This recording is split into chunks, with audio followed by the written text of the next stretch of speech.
collecting and sharing recipes. And I'll show you how to tell better stories.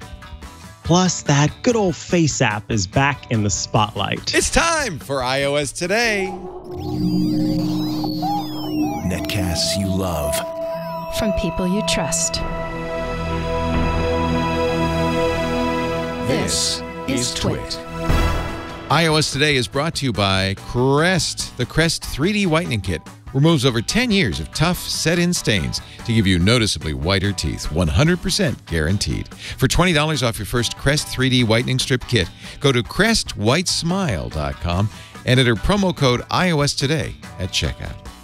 And by Calm, the #1 app to help reduce your stress, relax your mind, and help you sleep.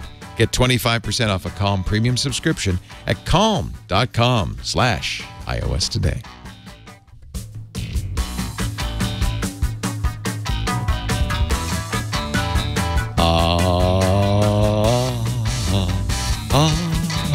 iOS Today time. Hello, Mikah Sargent. Hello, Leo Laporte. Mike is still in Missouri, in beautiful St. Joe. Is it a miserable, muggy, hot day today? Beautiful. Yeah, it is humid. It is coming back even that day, and I touched down, and I'm like, ugh, immediately as you're walking out of the airport, out of the airplane. What is this humidity? Let's just This is check. so bad. Let's just check dark sky here. It's 71 degrees, but we're going to get a little warmer. It's going to be in the 80s, but the humidity, I'm sure it says that somewhere. It's definitely, yours is probably close to 100%. Here it's going to be, at the top, it is going to get a little humid at 5 in the morning, but this afternoon it'll be 37%. It's 81 degrees here So right now. It's hotter here. It's going to be hotter here, but not as humid. Yeah. And what is the humidity? 67% right now. That's not too bad. Not bad. Today's not a bad day. Yeah. There's gonna be some rain coming through. So anyway. So we're going to get you out here in a couple of weeks. Micah is, of course, the new host of iOS Today. We're very pleased to have him to replace Megan, who's gone on to greener pastures. She's not dead. When I said that last time, people said, oh, my God, she died? No, greener pastures is not. Greener pastures is a better job, I guess. I hope, for her sake. I still don't know what it is, but she'll let us know. You know, I was thinking about Dark Sky. Oh, she's since announced. She's announced it? Yeah. So you can check out her Twitter for that. Yeah. Post then. Anyway, yeah, she's going to come back on the show when I'm not here to replace me, so that'll work perfectly. I was thinking about dark skies because this morning when I fired up my iPad, I got this alert. Dark sky has used 5 locations in the background for the past 5 days. Do you want to continue allowing this? This is the new iOS 13. I think this is great. Location reminder. When an app is using your location in the background, it's always, said, hey, it's been using it. Do you want to keep doing it? But now it actually shows you a map. It shows you what Dark Sky has reported back about your location. And it gives you an option to change it only while using the app or always allow. And, for a weather app, I think always allow that way. I don't have to wait for it to go out and get the weather. Yeah, I always choose always allow for the weather app, but seeing, an app that you would think doesn't need to, I remember you had Google Play Music pop up and it had your location in different places and you're like, you don't need this information. Google came up with the worst justification because you know what the real reason is. Google just wants to know. They'll use any excuse. Their justification is we're going to show you playlists associated with where you are. What does that even mean? Well, you're at work, so I don't know. What does it mean exactly? Oh, I guess I could understand it if it's like I'm at work and I always listen to. I'm trying to find a justification here because it really doesn't make sense. I can understand if it says, "Oh, you're in Cabo San Lucas. We're going to play mariachi music." That's different. That's different. Yeah. And maybe the idea of like, what are people nearby listening to? But let me opt into something like that. Don't automatically just. You do opt into it, I think. Well, anyway, nice thing about iOS is you can opt out. And there you go. I think that's a great feature. Today, by the way, this is the show iOS Today. I think you probably already figured it out, where we cover macOS, tvOS, watchOS, iPadOS, and oh yes, iOS. They're also iOS. They're all iOS, except for macOS. But I am going to throw in a little macOS today as well. So We're going to cover all the OSs, or as I say, all the OSs. The OSs. I like that. Well, we're doing it now. We used to call it DOS. Why not macOS? macOS. Or iOS. So today we're going to cover. So we get together, before the show, a couple of days usually before the show, and we brainstorm. And Mikah said, "Why don't we do food?" I'll do it. I jumped on that one. Leo said, "Food. Does that include carbs?" I'm in it. I'm in. So let's talk about apps for. I have apps for. In fact, I have a whole food folder, and it's jam-packed with food stuff.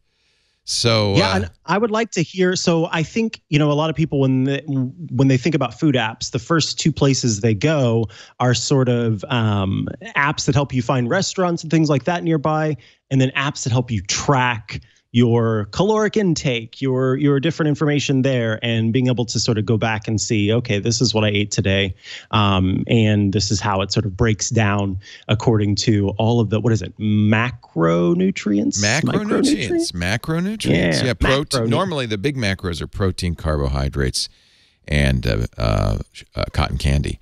But macOS nutrients. The big nutrients are protein, carbohydrates, and fat. But there are other nutrients, micronutrients, like vitamin A and vitamin D and potassium and magnesium. So now, how do you keep your girlish figure? You don't have to diet. No, I, at least at this age, at this point, still, I continue to be blessed with a fast metabolism. It is genetic. That's because you have Chihuahuas. They'll keep you. It's because, exactly. They keep me young, keep me going. But genuinely, every time I've set up with a new doctor, as I've moved to different places, everybody immediately wants to test my thyroid gland because they all think that I have. You're so slim. Yeah. I'm like, what's going on here? And there's never a problem with my thyroid. I just genuinely have a fast metabolism. This is how people used to look before Budweiser. And there you go. Yeah, I think this is what humans look like, but we just never see this in America. And I have a kind of a complicated, it's the opposite of a complicated relationship with food. I don't much care about food. And so food is fuel in my mind. Minute. You don't. Wow. So maybe shouldn't be covering food on this episode. No. This is still a good topic to talk about, because even for someone who doesn't care about food on the face of it, there are times when I'm wanting something new to try. Yes. Or for me, I kind of obsessively track other things, like caffeine and things like that. But show me some apps here. Let's see. Put your apps where your mouth is. I'm going to put my money and my cotton candy and my apps and my macronutrients where my mouth is. Okay. And the macronutrients will go in my mouth. So I'm going to talk about MyFitnessPal. This one's a pretty popular one. This is the one I recommend and love. Yeah. Yeah. So it's free with in-app purchases. But I used to, I was working out quite a bit and tracking my caloric intake, and MyFitnessPal was fantastic because of the database that it has. Yes. So when I was logging food and sort of weighing things with my gram scale and doing all this stuff, MyFitnessPal was super helpful in figuring out, while I'm at the office and I just want to quickly shove a granola bar in my mouth or whatever, I can scan the barcode or quickly look up the name of that product, and someone at some point has logged that item. So it was very easy for me to be able to kind of figure out what my calories were and if I was getting enough of other nutrients. I've kind of always had some form of complicated diet. What is it called? An exclusionary diet. So I was a vegetarian for 9 years. Then I was a pescatarian for a while. And then I found out that I was gluten intolerant. Oh, man. So I've kind of, no wonder you don't have a happy relationship with food. Yeah, right. Because I've kind of made trying to kill you. It's always trying to kill me. So now I do, the vegetarian thing was obviously a choice, and pescatarian was a choice. The gluten-free thing is not a choice. But because of that, I've always needed to make sure that I was getting enough, as opposed to worrying necessarily that I was eating too much or eating too much of the wrong thing. It was making sure that I was getting enough of the things that you need in your diet. And for that, MyFitnessPal was super helpful, particularly when I was working out like 5 days a week. I needed to make sure that I was not just letting sort of my base metabolic rate consume my my energy stores completely, and then I wasn't getting enough to sort of revitalize and replenish myself. So that was a helpful app for that. And, you know, for some people, they like to have the social aspect of that. And so you can sort of be encouraged by others. You and your family can work together and encourage each other. So it's great for... That's become a big part of all, I think, of all of these, just as the Apple Watch has helped people because, you know, you're in competition with other people or you're in cooperation with other people. It's really, I think that's a big part of it. Yeah, and MyFitnessPal, being that it's been in the App Store for such a long time, in Google Play Store and elsewhere, there are a lot of tie-ins. MyFitnessPal works with all sorts of different devices and databases and apps, etc. So it kind of is a great jumping off point. It's a good place to start because you can almost count that as long as you start there, then even if you add on new apps and services, you're going to be able to sort of plug that data into those different places. And the place that I check all of my data now and keep all of my data managed is the Health app for iOS. And MyFitnessPal works with the Health app for iOS. It basically writes what it tracks within its app into the Health app for iOS. And then the Health app is also managing other apps and services that I have, as well as I use the health records feature that I log in with my health provider. And so all of my, you know, ambulatory reports, all of my labs and different things like that, all of the reports showing that I don't have anything wrong with my thyroid are all in the Health app for iOS. And MyFitnessPal can pull from that when it needs to and push to that when it needs to, depending on what I'm logging. Yeah, so that's the good idea, though, to work with Apple Health, because Apple Health already supports everything, right?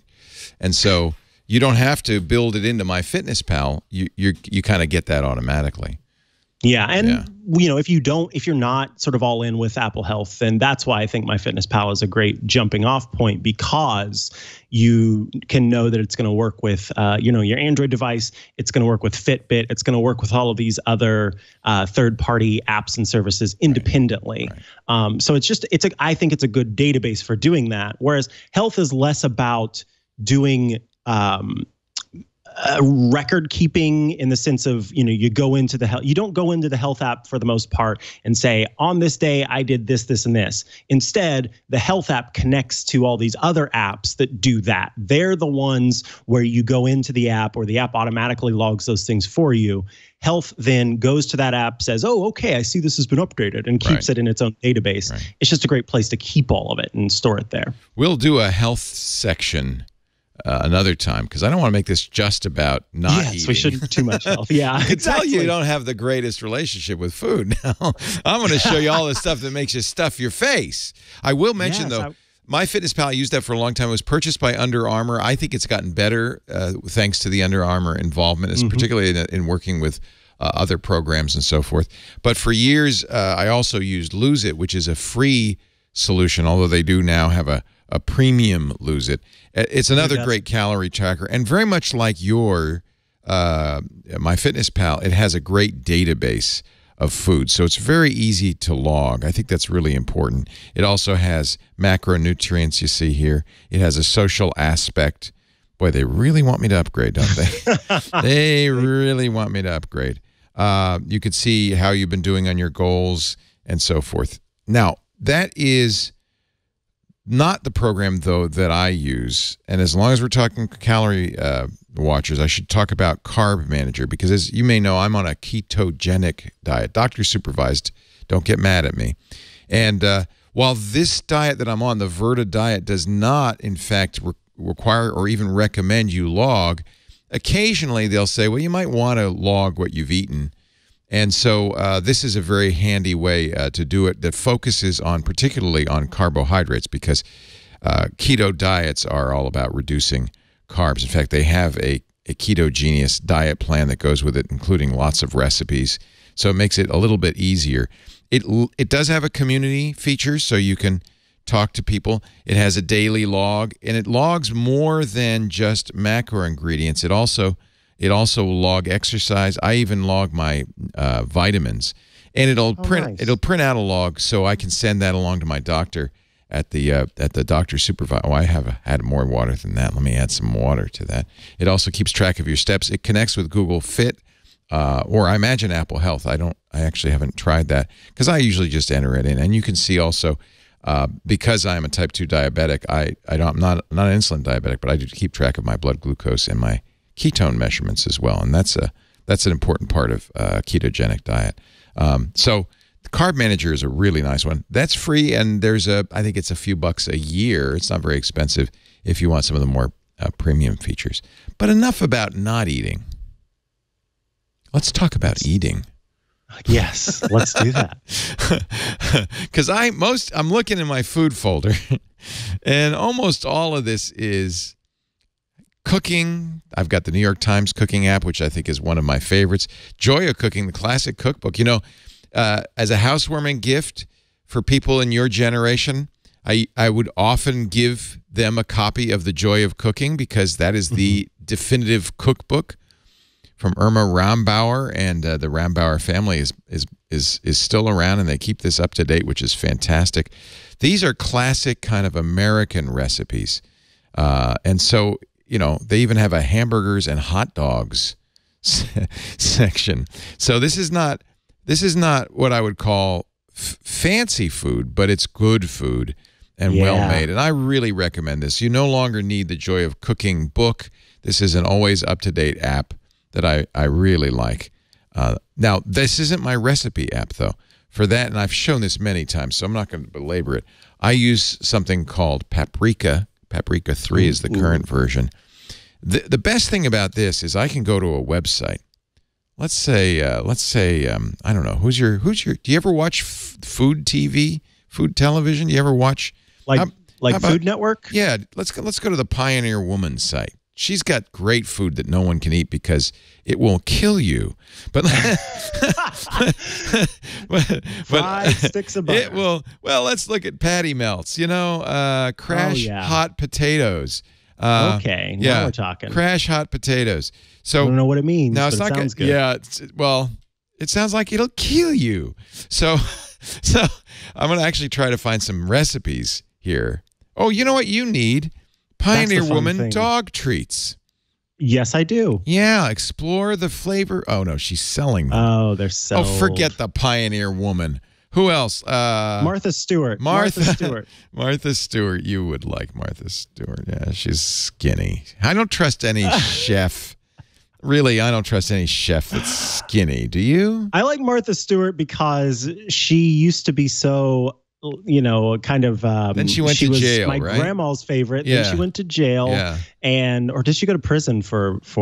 Well, prison. Okay, yeah. I mean, because it was a federal crime. Yeah. Boy, I didn't know you were such a stickler. I should have known. You're a writer. Yes. Oh no, she didn't go to jail. She went to prison. I want to find out. And then she got out, and she's just kind of like, I am who I am, and I'm best friends with Snoop Dogg. Right. And I think that's hilarious. Oh, isn't that funny, those Snoop Dogg ads? So let's find some recipes. Here we go. 25 Brussels sprout recipes. Nope. How about chicken pasta? He says no. Nope. Not going to do it. I was on board with the Brussels sprouts. Yeah, I know you were because you don't like food. That's why you don't like food. You love Martha Stewart and you don't like food. Yeah. This is the problem with recipe websites, Leo. You see 9 paragraphs of text. I want a recipe. And the recipe's all the way at the bottom of the stinking page. Well, now remember, I'm in Paprika, so I'm going to... We're still... Okay, basic chicken soup. Martha Stewart's chicken soup. That's got to be good, right? Here's the recipe. Basic. Basic. That's the recipe. Now, notice, this isn't that useful. I guess you could download it and you could refer to it. I read a life hack that says, take a picture of your recipes before you start cooking in case your internet goes down. But I got a better way. Look at this. There's a little download button. I'm in the browser built into Paprika, and it is smart enough to look at a recipe page, download it, and turn it into a recipe. So this is the recipe here with, in a normal recipe way. In fact, if I go to my recipes, I've saved it now. Let's do the most recent. And it is a recipe with ingredients on the left, the instructions on the right. It even added a photo from it. And look at this. If this wasn't a podcast, I'd scream. This is fantastic. I am now adding it to my shopping list.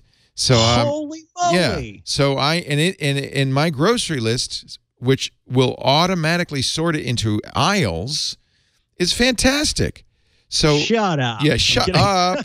So look, these are the baked goods. These are the beverages, canned and jarred goods, dairy. So I know when I go to the store, I can take this grocery list with me, and it's even got little check marks as I buy stuff. So as you plan your meals, and it has a very good meal planner, so you can really plan what you're going to do for the whole week. You choose from your recipes, and I have some great recipes. And then, like, these are keto bagels. Yeah, they're delicious. Yeah. So I got that from Reddit. So it'll even import a recipe from Reddit. So that's paprika. And I can't tell you, if you cook, it's just a must-have recipe program. Amazing. Yeah. And here's another one. I'll just throw in one more. This is an iPhone app, so it's sideways. This is called Chef's Feed, and I only mention it because it's from a local guy. These are restaurant recommendations from chefs. So, are you going to Portland anytime soon? Here are from Chef Andy Ricker, the best Thai restaurants and recipes too. Look at that. In Portland. So this is by the way, you're in Lagunitas Brewing Company land. We're gonna have to take you out there. It's right next door. So this is a fun little thing. When you're in a new town, like you might be in Petaluma at some point, you just open that up and it'll tell you the hot spots. It'll give you reviews. It is a really nice app. And it's free. It's called Chef's Feed. Whoops. So those are a couple of actual food apps. I was going to show you Yumly because that's my favorite. I like Yumly. It's in here too. Let's do Yumly. But then you had to show Paprika, and now Yumly's different. It is different. I use them both. Paprika is better than any app has ever been, and now I'm sad. Not as pretty as Yumly.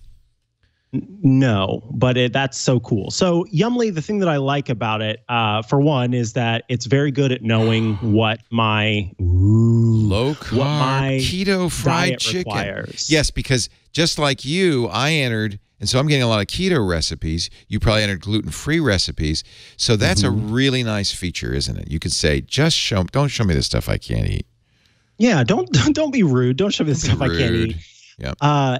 And then another thing too that I like, and a lot of different apps feature this, but I think that Yumly does a good job with it, is if you use the search function, you can start to type in ingredients that you have on hand, or maybe ingredients that you want to use. So for example, I was really in the mood for some sort of summer treat that had mint in it. Ooh. And so I did a search for mint, and I found some delicious recipes for like a lemon mint sorbet, some mint tarts and different things like that I was able to sort of choose from those and say, okay, this is what I want. And then also, as every app seems to do, the app wanted to play with some new features that Apple offered whenever they added machine learning. And so you can actually use your camera to scan ingredients into the app and then say, oh, yeah, that looks like it might be an eggplant. Oh, it saw kale. And now it's going to search for kale recipes. It's kale.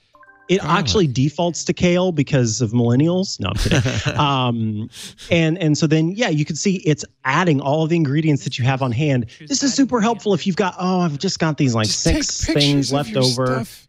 That's awesome. Of course, my stuff's all in the fridge. I wonder if it would work in the fridge. Well, the lighting's pretty good in the fridge. Yeah, actually it is. So place the ingredient. Okay, I'm trying to get out of this. There you go. Here's, by the way, some mint cookies. Ooh, yummy. Including keto. How about that?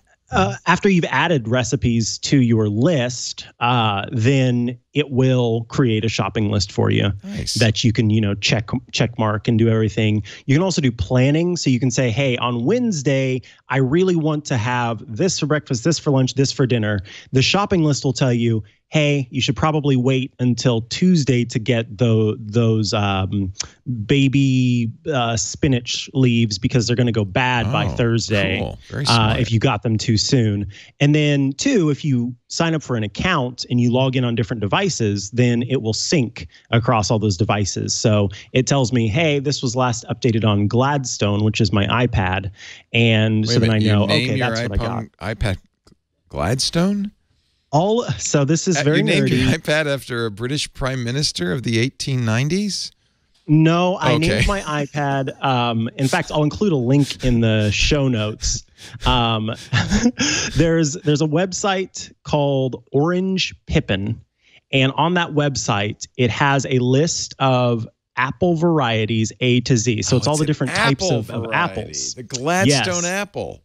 Gladstone apple. So I've gone from, like, as I've gotten devices over the years, I've gone from A to, now I think I'm on O. Oren is the last thing that I named. And so these different devices are named after named after apples, because I'm a nerd. Did you name your Macintosh? No, that'd be a smart one. Be confusing. But the Mac that I'm working on right now is called Jeffries. The new one that I got for work is called, that one's the one that's called Oren. And then my Wi-Fi is called Ashmead. Ashmead. That's brilliant. Yeah. Everything's an apple. Thank you. Everything's an apple. By the way, I think I use, welcome to Orange Pippin. There it is. I do use Yummly. You notice I have paprika, but I love the pictures and the ideas in Yummly. Look, more is better. And by the way, I got a recipe for you. This is called Skinny Detox Water. Basically, it's water with vegetables in it. So I think you're going to love it. You're going to love it. It's forget the keto ice cream, the keto brownies, the low-carb baked mini frittatas with bacon and broccoli and 3 cheese. Get some Skinny Detox water. Have some water with Brussels sprouts in them. Oh, man. Some good choices here. People were asking, what is the diet Leo's doing? And it is not. It's only available to people who have metabolic syndrome, or sometimes called pre-diabetic or diabetic type 2 diabetes or insulin-dependent diabetes. And it is not free. It's a couple $100 a month, but it has worked wonders for me. It's a company called Virta at myvirtahealth.com. And if I actually log into the Virta app, it does a lot of these things that we're talking about, plus the social aspect of it. And then, of course, you have a doctor and a nutritionist working with you daily. And I think that's been really good for me. But that is something that is expensive, although less expensive than a heart attack, and only for people who need it medically. I went to my doctor. He approved it. He said, that's a good idea. And I think he'll be very happy when I go in and show him my results. So any other food things that you want to talk about? These are some great ones. I'm glad you brought up Yummly, because that's one of my favorites. Yeah, just a couple here. So, after you go to a place that you found using Chef's Feed, or you make a meal using Yummly or the very cool paprika, then you obviously are going to need to take a photo of it and share it with the world. Yeah. Duh. And so this app I saw it in the App Store's recommendation list a while back. It is free. I believe it might have in-app purchases, though I'm not sure. And it's called Foodie, Foodie, Camera for Life. The problem that I see with a lot of people, they take these photos of food, but they take them in very unflattering conditions. So whether it be the light of the restaurant or the 3 filters you've added on top of it, or for some reason, you pulled it into Facetune and like softened this plate of spaghetti, whatever it is that you've done, they end up kind of looking a little sickly. Foodie is specifically made with filters that make food look either as good as it is or better than it is with the right filters. So it is designed to not make your food look kind of gross and I don't know, mushy and they're usually like either too green or they are too orange. And this does a good job of helping you find filters that work well for your meal, depending on what it is. And so in the app, you've got basic simple filters, but then you can get as complicated as going in and choosing filters that are specific to different types of food. So, they show you, oh, here's an egg, here's a donut, here's a hot dog, some ice cream, etc. And then you can use these too for, non-food things, but it's specifically, like I said, designed to work with food. I do want you to show, it's not an app, but it's a device, and it's a device you can control with your iPhone. The Formaggio.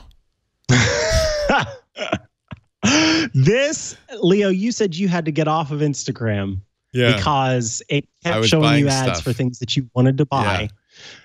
Formaggio. I made the joke on Twitter. We had an episode of This Week in Tech, and on that episode, we talked about the Cartoon Network's Dexter's Laboratory episode, where Dexter's only word he can say is omelette du fromage, which we learned is actually omelette du fromage. Au fromage. Au fromage. Oh, yeah, au fromage. So it's bad French. Which means cheese omelet. Yeah, bad French. But shortly after I talk about fromage, then in Instagram, there's suddenly this advertisement for Formaggio, the world's first smart automatic home cheese maker. Wait a minute. You didn't look up omelette du fromage. You didn't give Google any clue. And yet somehow, maybe Instagram is listening. Now I'm worried. That would be, but during the show, I did look up omelette du fromage, and so that's probably where it's pulling it from. Otherwise, Instagram's listening. I don't like because it. Are you going to buy this? I don't like it. This is I thought I'd let smart you buy it, Leo. Automatic home cheesemaker. Now, I don't know why the video starts with his psychiatrist, but maybe he's... Oh, France, my Paris years. Everywhere I went, I could get incredible cheese. There were the fondue restaurants. He's talking to his shrink. The cheese shops. About his cheese obsession. Fondue. Doctor, fondue. It was the Belle That guy's Epoque. familiar looking. It was a cheese heaven. And? When I returned back home, I tried everything. I tried making cheese, but it was complicated and such a mess. I tried to buy it, but it was such poor quality or so damn expensive. Poor quality. It was hopeless. Poor quality. I couldn't get the good stuff. I ended up becoming... Glenn, it's okay. Please continue. I ended up becoming a cheese junkie. Processed, tasteless. Oh, God, I can't watch the rest of this. Yeah, this is real. This is what they're trying to sell you. It looks like a coffee maker. In fact, you put this in the in our chat, and I thought, well, I don't know what that is, but it looks like a cheese maker. And you said it is a cheese maker. It's a cheese brewer. That's got to smell so good in the house. You come home, there's nothing like it, isn't it? It's like when I was a kid and I'd come home and my mom had been making cheese, and you come in the house and it hits you like a wave of cheesy goodness. No. So you can buy this for $2.99. I think you should get it. Well, you could pre-order it for $2.99. Doesn't come out till God May. only knows if it's going to actually ship. That's what But and if it ships, what you're going to get? Right? Who knows? Who knows what you'll actually get? Will it actually make cheese? Pour in milk, cultures, and rennet. The ingredients for cheese. By the way, he pulls out his iPhone, chooses either from default cheese, not my favorite, or customize your own via the mobile app. Formaggio. Oh, this is Mikah cheese. Will perform the rest of the process for you. Default. I want some default cheese. What is honey? Can I have a default cheese, grilled cheese? A good cheese like a Parmigiano Reggiano has been aged 6 months to 3 years in a cave. Oh, wait a minute. Now they've got the Formaggio Copper. Oh boy, stretch goals. Takes everything you love about the stainless steel version.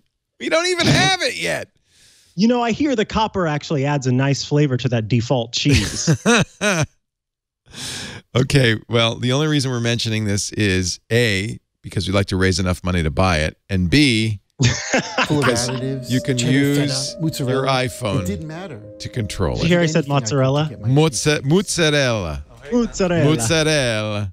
Listen, Formaggio, reach out to us. I'll have Leo make some cheese in the studio. Default cheese in the studio. Default cheese for everyone. When you first try Formaggio's homemade cheese. The only thing that would smell worse than this is Whirlpool's new home compost maker.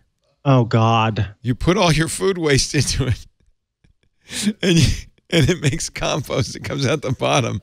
In your kitchen? In your kitchen. No. I can only imagine if you had the Formaggio and the compost maker. The good news is no one would ever visit your house. There you go. That's how you keep people away. Is somebody dead in here? I'm worried if you had the Formaggio set up in the studio or in the office, someone's going to... What happened, by the way, Anthony? What happened to the Roadie-matic? We had a roti maker. It's at her house. Colleen took the Roti-matic home. That's probably just as well. It was an automated roti maker. Well, I'm glad it's found a good home. No. Don't they want it back? Did we buy the roti maker? You know what? Let's bring it back just for Mikah so that he can experience the delicious homemade flavor of roti. It probably has wheat. It probably has wheat in it. It has. Oh, I bet they have gluten-free. I don't know what it's made with.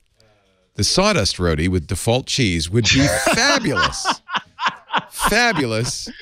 Just a little box wine with that, and man, you are living large. This is why the French hate America. Okay. Yeah, one of the reasons. You know, you have very white teeth, Mikah. I just want to say this. Thanks. They positively jump out of the screen, and you're making me feel bad.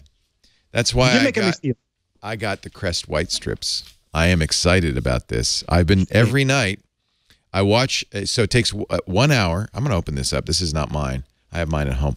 But it takes 1 hour. You put the strips on, and I watch it. And I watch a Killing Eve episode, a 1 hour TV show, and then it has. This is what makes it really interesting. And I am an old man with years of coffee stains and tea stains. There it is. I should have opened this beforehand.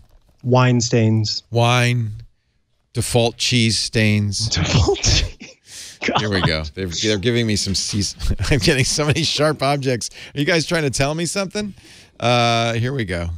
They don't normally let me have sharp objects in the studio, so I'm very pleased by that. So this is it. I love it.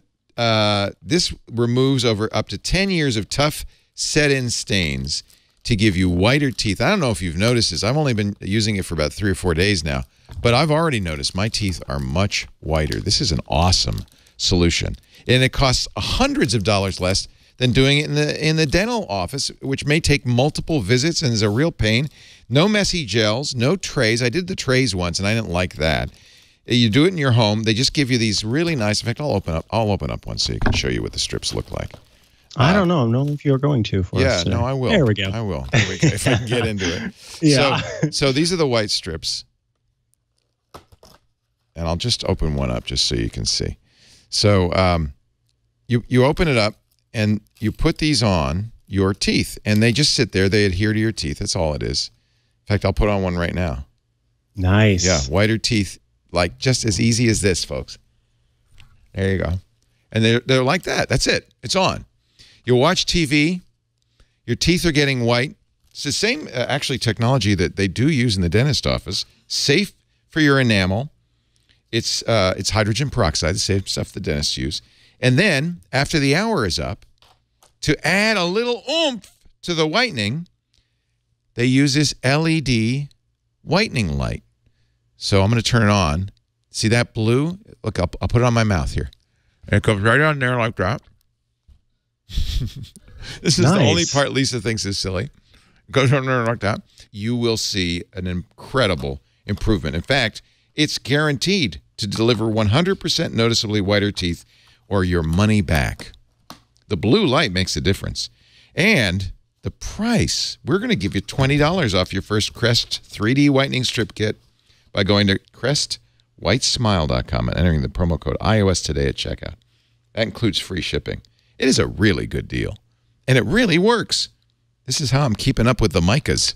CrestWhiteSmile.com, promo code iOS today. $20 off your first Crest 3D whitening strip kit. CrestWhiteSmile.com. The promo code is iOS today, and you get, I think it's a good deal, $20 off your first Crest 3D whitening strip kit. We thank Crest so much for their support. CrestWhiteSmile.com. And don't forget the promo code iOS today. All right, now shall we? Let's go into the news of the day. Actually, I want to show something. I have a little demo. You got a demo too, so we'll do a couple of demos. Mm-hmm. You and I have both adopted iOS 13, or as Apple calls it, iPad OS. because we were so excited by it. There have been a few crashes, right? But not horrible. Some apps, very few, but some apps don't work right. But in general, I love iPad OS. Yes. Very happy with it. I think it was you that said, you know, your hardware, you've been waiting for the software to catch up to the hardware that you had. And I really do feel like it finally is doing that with iOS, with iPad OS. Now, once you have, and by the way, it comes out, there's a public beta you can try. You know, if you really rely on your iPad, maybe don't try it, but there is a public beta you can try right now. I've found it to be very reliable. I don't have a problem with using it, and I think it's so good I would use it. And then Apple has also released a public beta of Catalina, the next version of macOS. Both of these will be out in September with new hardware. But I think there is a feature on Catalina. I put it on my MacBook Air. I didn't put it on my big iMac because I want to. Catalina is maybe a little bit less stable overall and has some big changes that make some of your software, including 32-bit software, just stop working entirely. So don't rush to do the macOS Catalina thing. But watch this. This is something called Sidecar. Now, we have showed before ways of doing this with a program called Duet, but Apple's now built in. And look, by the way, when I put my 12.9-inch iPad Pro next to my MacBook Air, it actually has a slightly bigger screen. It looks great, doesn't it? But watch this. I am going to go to the AirPlay connector, and it has found Leo's iPad Pro. Watch this. I'm turning on Sidecar. Now my iPad is a second screen. See, it's even showing the island of Catalina. I move my mouse from screen to screen. I can, if I want. Let's find another app here that I can bring over there. Here's my notebook app, Joplin. I'm going to reduce the size so that we can. Maybe this wasn't the best choice because I have it. It's having trouble with Catalina, so maybe not use that. What else is small? Text edit. Text edit. Good choice. My favorite app. Text edit. By the way, you notice it says over here that Joplin quit. And by the way, watch this. No. The touch does not work, so you have to use your mouse. But the mouse moves over completely. So let's open a new document and text edit. So text edit's open. I'm in dark mode. I can drag this over. So this is a second screen. Actually, where I'd probably more often use it is in photo editing. I can open up Luminar, and I might have Luminar open on the Mac, but have the second screen show the image because it's got True Tone on it. You know, this would be really handy for editing on the Mac. Look at that. Isn't that amazing? And you're doing this right now over Wi-Fi, correct? I guess. You're not. Well, what I'm asking is you are not currently plugged in between the two devices, correct? No. No. Okay. Look. So that's, yeah, look at that, folks. I should have said that. About Sidecar. Yeah, and I put them side by side so that it looks like an extended screen, but honestly, you don't have to do that. Let's take a picture here. This is a picture of our editorial meeting where everybody's trying to figure out what the hell's going to happen in the future. I can how are we going to deal with this Mikah character? What are we going to do with this Mikah thing? I can open the editor and I could put it over here. I mean, this is really fantastic. I have to say that we are living in a new and better world thanks to Catalina and iOS 13. This is Sidecar. Now, you notice there's some stuff on here, some additional stuff on a sidebar. Sidecar sidebar. For instance, I can pull up, if I want, I can pull up a keyboard. I can disconnect from the iPad. Some of these things I don't quite know what they are. I guess this is the shift modifier, the control modifier. This is so you can use the on-screen. I don't know why they do this keyboard. Look, the dock pops up over here if I want it to, or I can have it over here. So it's summon the dock. Is that what they call it? I'm summoning the dock. So I love that feature because, you know, you may want the dock on this side. The only thing. Here's a question I have for you, Leo. Yeah. So with my MacBook Pro with Touch Bar, when I use Sidecar, it will show the Touch Bar at the bottom of the iPad. So it is also showing the Touch Bar, even though I don't have a Touch Bar. Okay, cool. So look at that. Neat. There's Siri popping up on a Touch Bar, and I don't have a Touch Bar Mac. I have so in a way, if you want Touch Bar and function keys, you can have them both. Oh, and the other thing I should show, there's Siri's taking all my talking. No, bye Siri, goodbye. Oh, this is the bad thing. I'm tapping my MacBook Air. No touch, no touch. But one of the weird things is you can, if you have a keyboard, this is the Bridge keyboard. I'm typing in TextEdit on the iPad side. And I can also type on this side. So that's different. Honestly, I like the Bridge keyboard better than the MacBook Air Butterfly keyboard, so maybe I will do that. It doesn't work the other direction, though, I don't think. Actually, you know, I haven't tried that. What happens if I bring TextEdit over here? Can I can continue to touch. Oh, that's so interesting. Here's an interesting idea. You don't like the Butterfly keyboard? You don't have to use it. You can use the iPad keyboard. So honestly, this is something Duet did at an additional cost. There are other solutions. There's a hardware solution that does that too.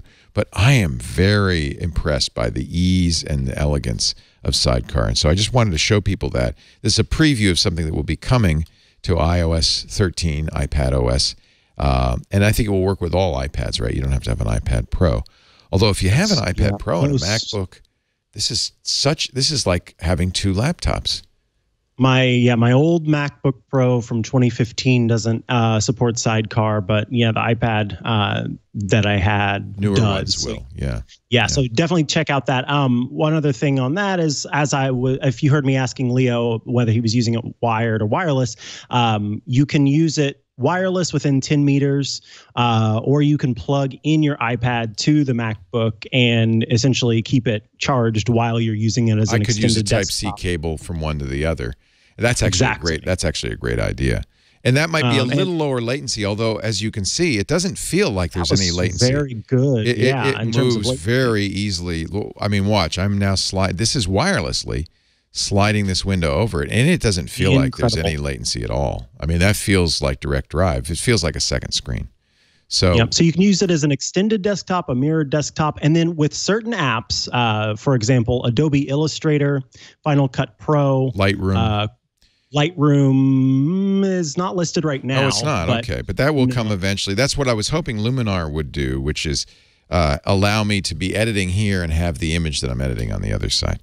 So you're going and even more so with Adobe Illustrator, you can use your Apple Pencil on the iPad Pro. That's the cool thing about this. That will be nice. They call it draw and sketch in apps. So use the precision and intuitiveness of the Apple Pencil with your favorite creative Mac apps. Draw and write naturally, edit a photo or graphic, and use it to point and click as you do with a mouse. So essentially, you get to turn your iPad into a Cintiq display that you can then do all of your editing right there on the iPad, as opposed to it just being an external display. It then becomes an Apple Pencil usable display, which I think is pretty fabulous. They will need to support that, although yes. I wonder, so we'll have to check out which apps support it. But and in fact, I wish I could show it here, but I don't have a way to pull that up on my side. But Adobe Illustrator, Affinity Designer, Affinity Photo, Cinema 4D, Corel Draw, DaVinci Resolve, Final Cut Pro, Maya, Motion, Painter, Principle, Sketch, Substance Designer, Substance Painter, and ZBrush are the currently supported Sidecar apps. Very popular, yeah. Nice. So well, that's good. I might buy Affinity Photo check that out. just so I can do that. Give it a go. That's really, really cool. In fact, Affinity Photo is a good thing to have, so I am gonna buy that right now. Very cool. Very cool. Sidecar. That's kind of a news story. Now you have something you want to demonstrate. Yeah. So this is a Is it a cheese maker? It is a cheese maker. How did you know? Formaggio 2. Formaggio They've already 2. got 2.0 with new default cheese. Same name, new great flavor. Oh dear, my Echo decided to communicate with me. Interesting. It thinks you want Formaggio. What do you want from me? I need some default cheese. Get that started. I'm sure there's probably going to be some smart integrations. Anywho, this is an app that's been around for a little while and sort of climbed into the ranks and then disappeared, and it's back. And it is FaceApp. So FaceApp is the app for different platforms that uses artificial intelligence to do all sorts of designs and fun filters for your photos. It's a lot of F's there. So it can do makeup. It can make you old. It can make you young. It can give you gray hair. It can give you long hair. All sorts of things. Over time, the app has improved to offer more features. It makes somebody look like Mikah Sargent. Yeah, there's a Mikah Sargent filter. I actually shared on Twitter today some of the options that are available. So this one shows me with bangs. So clearly, you know what? That's uncannily realistic looking. I'm impressed with how realistic it is. Yeah. Let's see. The next one is, I can't remember. Oh, yeah. So I thought this was really cool. I didn't have to do any editing at all to add that background. It uploaded the photo. This is the one bad thing about FaceApp that you need to be aware of. It's sending these things off to a server to be processed and edited. It doesn't do it on the device. And so just keep that in mind when you are using this, that, you know, the privacy policy is an important thing to be aware of, because we don't exactly know sort of what they might do with the photos after they're done with them, and who, yada, yada, yada. The regular thing, what am I trying to say? Caveat that you should be aware of. But regardless of that, I was very impressed with, you know, a lot of times apps try to do that. An example of that would be a photo booth, where you're supposed to be able to move out of the frame and then it captures the background, then you get back in frame and it can give you that wallpaper effect. Well, help me do this, because I want to look younger. Now, I have been using the Crest whitening strip, so let's true. So that was step one. So just take a picture of yourself, right? A picture of yourself with you sort of in the frame. What's your suggestion? Does it matter if your eyes are open wide? I suggest you don't smile, but keep kind of a neutral face. Okay. And that your eyes are looking directly at the camera, which there's no FaceTime attention correction for this. So okay, so that looks pretty good, right? All right. Yeah, that's a great one. Yeah. Now click use. Processing the photo. I presume that's really uploading it to their server. Uploading to their servers and sort of getting a basic understanding of your facial features and where they are. I'm just curious. Can I just add a beard? Yeah, you can just add a beard if you want to. Let's see what it does. I've always wondered what I would look like. It kind of knows I'd be the most interesting man in the world. It's interesting that it knew that I had a gray beard. How does it know my beard would be gray? I guess it just matches my hair color. Yeah, looked at your hair color and your eyebrows and sort of did a mix between those. Do you think if I have a mustache, I'd look like a porn star? No, let's never do that. It's nice to know. You kind of get an idea of like, what would I look like with? By the way, you can take off the beard too if you have a beard. So I have facial hair, and so I wanted to see what it would do when I had facial hair, and it actually was able to remove my facial hair that I have and just show the ones that I wanted. That looks pretty good. This is hipster, because it's like one of those, I don't know how you do it, magic beards. It kind of looks like you didn't shave, but it's a little longer than that. Okay, that's beards. I could change my, you remember I was going to change my hair color? Let's see what happens if I dye my hair brown. Do I look younger? No. Wow. I look like Better Call Saul. That's terrible. That's a terrible look. Not going to do that. Okay. I don't want to say who I look like, but blonde does not suit me either. All right. How about I can do hairstyles, I can do glasses. Should I make myself even older? Try the old feature. Let's see. It makes me look horrible. OMG. No. I look like Freddy Krueger. That is not a good look. How about younger? Can we? Yeah, baby. Oh, I look like OMG Chad. Oh, that's not what I looked like as a kid. By the way, it gave me acne, which I think is pretty funny. That is funny. Yeah. And you see that on the bottom right there, right above the tile choices. Yeah. There's a little, it's like an arrow on either side with a line in the middle. That lets you easily see. You tap and hold on to that to see. Well, you have to, once you add a filter first. Okay. You could turn it on and off and stuff. Yeah. Basically, should I get a face tattoo? Yeah. Watch out. Beautiful. Watch out, Mike Tyson. Yeah. And you see those little sliders there, folks. That slider lets you kind of increase or decrease the darkness of the tattoo. In this case, depending on which one you're doing, there are different options there. So if we go to, after Leo's done with his face tattoos, if we go to makeup. Yeah. So is that under fun? Oh, no, there it is. There should be one called Here's makeup. Do you see one that has like the 3 bars in the right corner? Yeah. In the left corner? Yeah. Yeah, tap on one of those. So this is just like an intensity slider. Ooh, how nice. A nice red stick. This somehow looks like I might be that crazy person in the horror slasher flick. I like to wear women's clothing. Let's see. Matte. That's better. Yeah. Can I not have red lipstick? Do I get to? I think that the left choice is the least extreme of those 3 different choices. Okay. Still a little bit. I still look like the Joker. I'm sorry, I got to say. But there are a broad variety of makeups. I'm sure on an attractive woman. We should show the one of mine with makeup because it's horrible. Yeah. You look like a clown. It looks like a clown. It looks like I went to sleep with makeup on and then my dogs licked my face and also someone poured water on me and then I woke up and that's how I looked. Right. Oh, so you can also flick through these. Let's see, hair colors. Oh, fun is just some different ideas. Fun are just, some sort of built-in ones where they do several different features. They show you. Here's time travel. As I age, yesterday, today, and tomorrow. You know, I kind of like that. And I'm going to share that out to my non-existent Instagram account. There you go. Yeah. Or on Twitter. Yeah.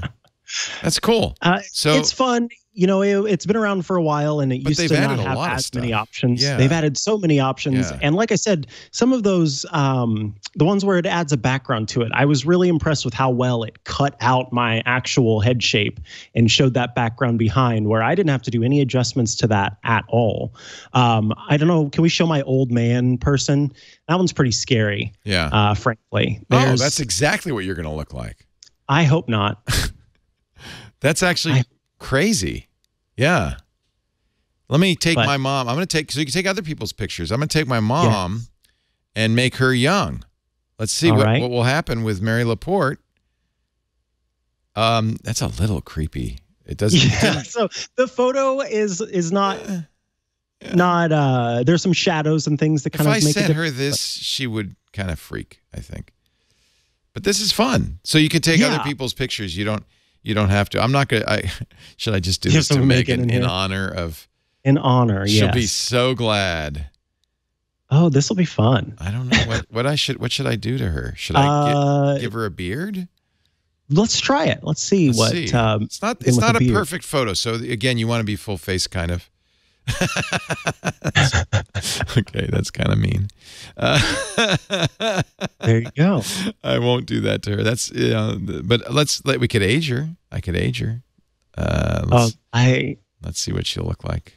Old. This is fun. So it is fun. And this is poor Megan. This is exactly why she left the show.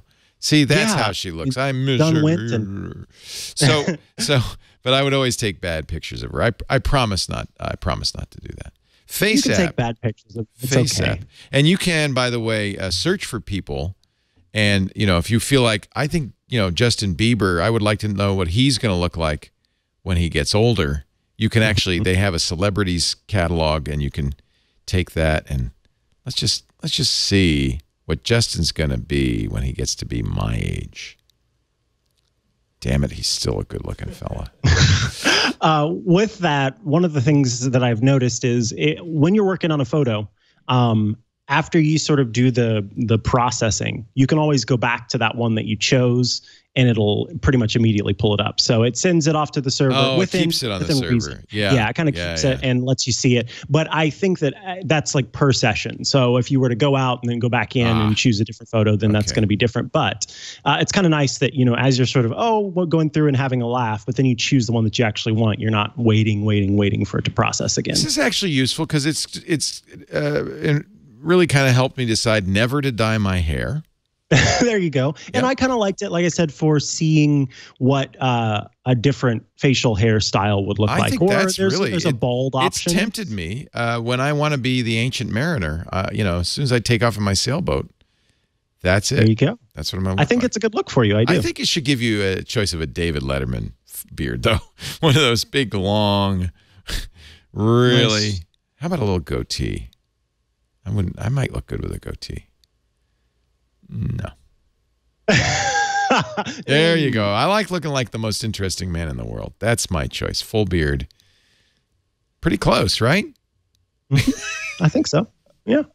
All right. I dig it. All right. FaceApp. Thank you, Mikah, for reminding us, because it has added a huge amount of capabilities.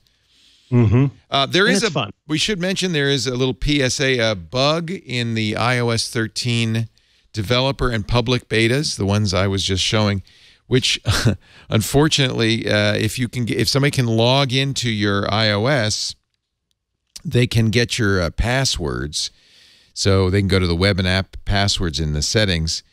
But actually, I should say you don't have to use Face ID or Touch ID. They can bypass it.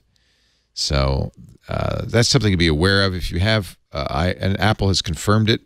So actually, no, Apple has not confirmed it. 9to5Mac has confirmed it.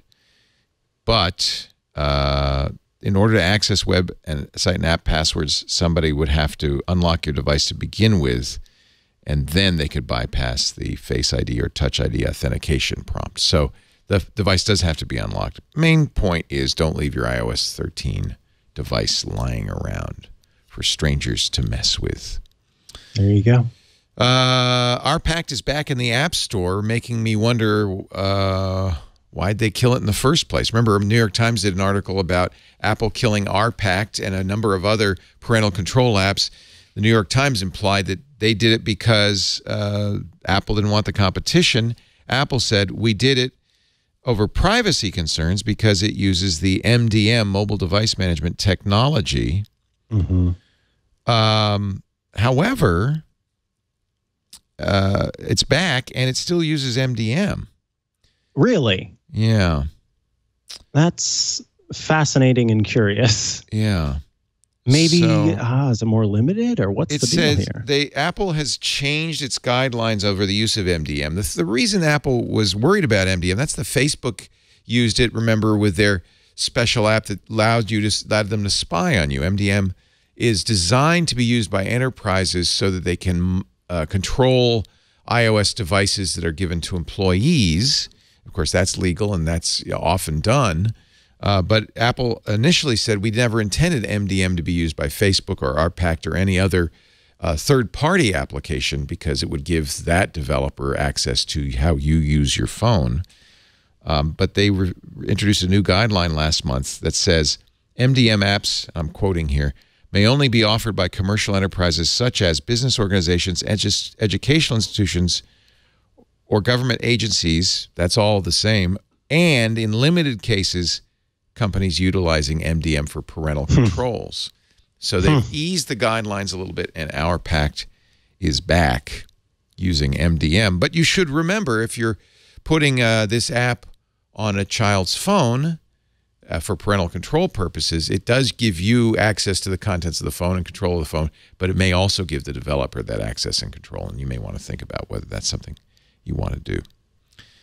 I think anything else? I'm just looking at some of the other news stories. Anything else that, Mikah, you think we should cover here? No, not really. That one's kind of a big one in my opinion. The fact that they've let that back on there, and I'm curious sort of how that goes from now on. What apps will kind of get the thumbs up and what apps won't. But other than that, I don't really. But there were some rumors that, or people were hopeful that the Apple Card was going to be launching, and I remembered seeing people kind of like, I thought it would be this week, right? Everybody said it'd be this week. We haven't seen it yet, right? Haven't seen it yet. Might still be. Yet. The week is young. Could be. The week is still at the beginning of the week, as it were. It's got the baby filter on still. It's not the old man filter yet. Let's get to our questions of the week, starting with Randy, Leo, and Mikah. Randy writes, in follow-up to last week's discussion of meeting recording and transcription. Remember, we recommended Otter AI as a way to record meetings. Can you recommend a Bluetooth microphone? I was recommended a Jabra 710 speakerphone, but I don't think I need the speaker. Would a simple microphone be better? A Bluetooth microphone, the one that we use and like a lot, but it is not inexpensive, is called the Mic. And it is actually very cool because we had it, developers who are former employees of AKG, the great microphone company. We had them come in and demonstrate to us. And what it's cool about it is it's a little ungainly. It's a kind of a square boxy thing. But you can put it on a podium for a speaker or in the center of the room if you're having a meeting. It will, and then make video with it. Here we have it right here because we use it when we make video. Make video with it, and it will automatically synchronize with the video, which is something that's hard for a Bluetooth mic to do. But you could see it's from MikeMe, M-I-K-M-E. It's a little expensive, and it's a little ungainly. It's kind of ugly. So, you know, I don't know. I kind of like it that it doesn't stand out too much. It's just because I could see somebody being like, "Can you not put that near me?" But if it's just this little black box and it's less. You know, honestly, I was a little. I don't know why I never thought of it, but I never really thought of just a microphone being, you know, like having something that was Bluetooth that was just a microphone. Because as I forget Randy. Thank you. Randy had said, you know, I was recommended something that offers, it's a speakerphone, you know, you could do calls on it. I didn't think about just having a Bluetooth microphone on its own. And so I kind of did a little bit of a look around. And the only thing that I could think of that would be an inexpensive solution that's not exactly perfect would be to just get a little Bluetooth headset that has, or Bluetooth headphones that have an inline mic, if you're just doing transcription, where you're not worried about having to have that syncing and the top quality video. And then you could easily set that next to the speaker or have, you know, that on the table or what have you. Yes, there are also Bluetooth headphones, which then you can pop in your ears and listen to music after you leave, but then it would have that microphone option sort of built into it, and it wouldn't cost a whole lot. So you can kind of try it with that first before you were to make a big jump to something like the MikeMe. Yeah, this is really expensive. Or another option. Yeah, this is $377 on oh Amazon. My! Yeah, but it's a really good mic. In fact, what I could do is go back to the MikeMe site and play some of the video that they see. You could do this. It's mikme.com. But they put this next to the ocean, so you can see it there. And the sound quality is really quite good. So, because this is a professional grade microphone, it has its own memory, so it can record locally. In fact, it needs its own memory because the way it keeps stuff in sync, and look at how good the sync is between the ocean sounds and the video. The way it keeps it in sync is by kind of buffering it and then sending it. It has some special stuff that it's doing that's not easy. So if you're just doing audio, you're not doing video, yeah, absolutely. Why spend $300 or more than $300 on something that has extra features you don't need? It would be just as good to use a Bluetooth, any kind of Bluetooth microphone. The other thing I would also point out, and we love these, and I use it. This is an iOS microphone from Shure. It's called the Motiv, M-O-T-I-V. It comes with an iOS app. We've shown it before.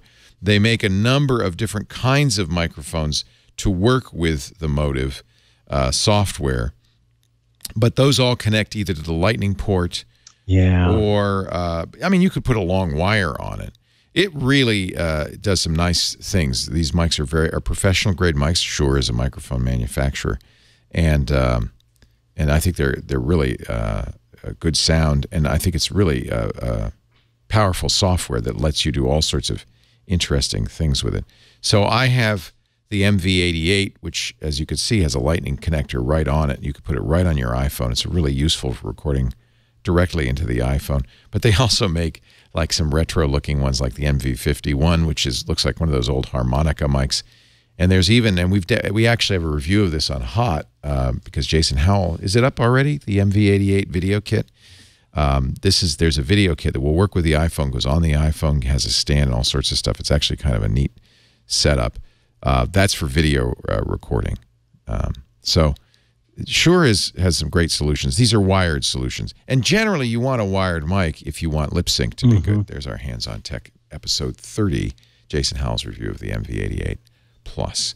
But this MikeMe is pretty amazing. It also has a little what is that called? Quarter 20 slot. Oh, nice. For putting on a tripod. And yeah, if you were at a conference, you just put that right in the middle of the table. Nobody would get too upset about it. But if they knew it was $300, they might steal it. So just to be aware. Brett writes, hey, Leo and Mikah. Twit fan here. Thank you. iOS 12.4 should be coming out soon. It's in its 6th developer beta build. We're already talking about iOS 13, aren't we? Most people are speculating that's to support the Apple Card. Will it be available in iOS 13 public beta, or will I have to go back to iOS 12.4? I don't think we know that yet. No, we don't know that. That is an interesting question because that's been an issue. I can't remember what it was, but there was something that was releasing with iOS 12 or with iOS 11 for some people, and it wasn't showing up on iOS 12. And I'm trying to think of it right now, but I can't. And so I remember I think it was something for the watch, but it was the EKG sensor. So if you had already upgraded to the public beta at 12, you wouldn't be able to use it. You wouldn't get that update. Yeah. Exactly. And so it ended up being that in future versions, they made it so that the beta could be updated to have it as well as the non-beta. And so I think that, if they sort of learned their lesson, it wasn't really a lesson needing to be learned because there weren't enough people complaining about it, but something that they'll probably consider. Well, remember, they have an economic incentive in getting you to get an Apple card. Exactly. So they may also look at the number of people who've upgraded to iOS 13. But yes, if you want the Apple card, and they said it will come out this summer. So that means they have a few months if they want to push it right till September 22nd. But the rumor was it would come out this week. So if you are excited about it, maybe wait on the iOS 13 public beta, because that might be a reason not to do iOS 13 if you really want to use that. You could also do what I did, which is I made my iPad iOS 13, but my iPhone, believe me, I'm keeping it on the regular 12. And that way I could use the card with the iPhone. Well, and another thing to keep in mind too, folks, is that this is not an iPhone. The hardware is not going to run out. You can get the Apple card. You just don't get whether that you get it now or fancy you get app it later. that gives you the budget and all that stuff. Right. Yeah. So it'll eventually be yours if you're wanting to apply. As far as I know, they're not limiting applications, so you should be able to get in on it whenever the time comes. We are watching the ticker tape carefully. If anything should break during the show or later during Mac Break Weekly, if Apple should release it. Typically Tuesdays are a release day for Apple. Good day. Yeah. So keep your eye peeled. We will watch for the Apple. Will you get an Apple card? Thinking about it. I have so many credit cards. I don't need another one. Yeah, I just don't know. That's kind of how I feel about it too. But my partner is hands down. Luke wants an Apple card. So in fact, I've been asked probably every other week, hey, is the Apple card out yet? Is it here yet? So I know that he's got his eyes out for one. I have a similar problem at home. See, if you're the tech person in a relationship, you're expected to know all this stuff. Yeah. Lisa has asked me, in fact, now it's a standing joke. Every night when we sit down to watch TV, she'll ask me, is Succession out yet? Is Succession out? I don't know. It's not out yet. No. I'm like supposed to keep up with the new HBO, what Netflix. Is Succession? It's an HBO show that we happen to like a lot, but she did the same thing with Stranger Things for months. So we that's just the job. It's just the job. Somebody has to be the keeper of the flame. We'll keep an eye out. Nope, the Apple card. I think I have to get one. It's made of titanium. Yeah. One of us needs to. Well, I'll volunteer. Thank you. I'll let you off the hook. There we go. One more question. This is one actually I could be the guy asking for this. Tony in Chandler, Arizona. I'm curious why iOS keeps asking me for the PIN to log into my phone. Isn't Touch ID Face ID more secure than the PIN? And the rules are, if you haven't used your device for 48 hours, you have to unlock it with a PIN, right? This is, by the way, why you want a good long PIN. You don't want to... Yeah, don't use a PIN, use a passcode. Passcode would be even better. I use a 7-digit PIN because it's my old phone number and it's easy for me to remember. I feel like it's a little better than a 6-digit PIN, but maybe it'd be unless somebody has your old phone number in their contacts, then... Well, there was a really old phone number. I think I was 4. Okay. So I don't think I was giving it out. If the passcode hasn't been unused to unlock the device in the last 6.5 days, and Face ID hasn't unlocked the device in the last 4 hours. In all of those cases, when you first turn on the device, or if you restart your device, it will ask you for the passcode. So that's the reason. I mean, not the reason. That's the when. But what's the why? The why is because above all else, your passcode, your PIN, whatever, is sort of the be-all, end-all option for authentication. You can't actually use Touch ID or Face ID unless you've established a code. Yes, unless you've established those. And until you log in with that, then that's whenever Face ID or Touch ID becomes active. So, and it has to do too with, you've got multiple devices for authentication. So for example, my Apple Watch goes on my wrist and I can use my iPhone unlock to authenticate my Apple Watch. So I don't have to ever type in the PIN there. If I were to be able to, Face ID with my phone anytime, every time for the rest of life, and have my Apple Watch kind of know that then my phone is authenticated, and then I can get into the Apple Watch, and then I can get into my Mac because my Apple Watch unlocks my Mac. So it's just the idea that over time, we need to be able to reconfirm that it is indeed you. And above all else, typing in that passcode or PIN seems to be the way that Apple wants to choose to say, this is the authentication method no matter what. Even if someone were to be able to perfectly mold your face and get a copy of your face, or even if they were able to get your fingerprint and do that ridiculous stuff that you have to do with it, make a hot dog finger, that doesn't matter, because after a certain period of time, that stuff's going to be locked up again, and you're going to be safe from it. And then there's also the idea, law enforcement, there's some sort of gray area stuff where that's actually a really good reason to use a PIN, isn't it? Yeah. Yes, because they could, in theory, depending on the laws and stuff, they're allowed to say, hey, put your finger here, or, hey, let's see, let me hold this up to your face kind of thing. The courts haven't been completely clear on this, but generally it's considered, when you get arrested, you get fingerprinted, right? They're allowed to do that. Similarly, they're allowed to take a hair for DNA analysis without your permission. And the reason is it's not considered testifying against yourself.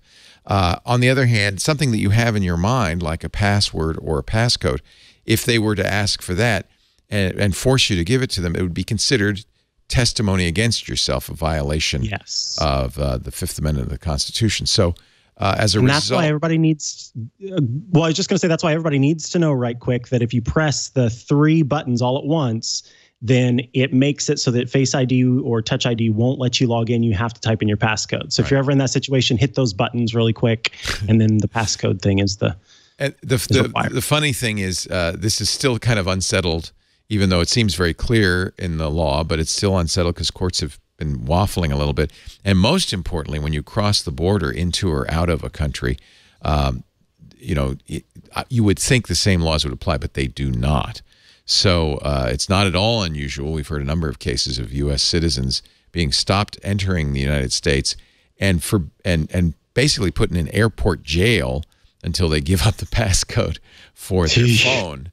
And yeah, you could call your lawyer and the ACLU and the Electronic Frontier Foundation and have them all come down, but you're still in airport jail. So there's a strong incentive to hand that over.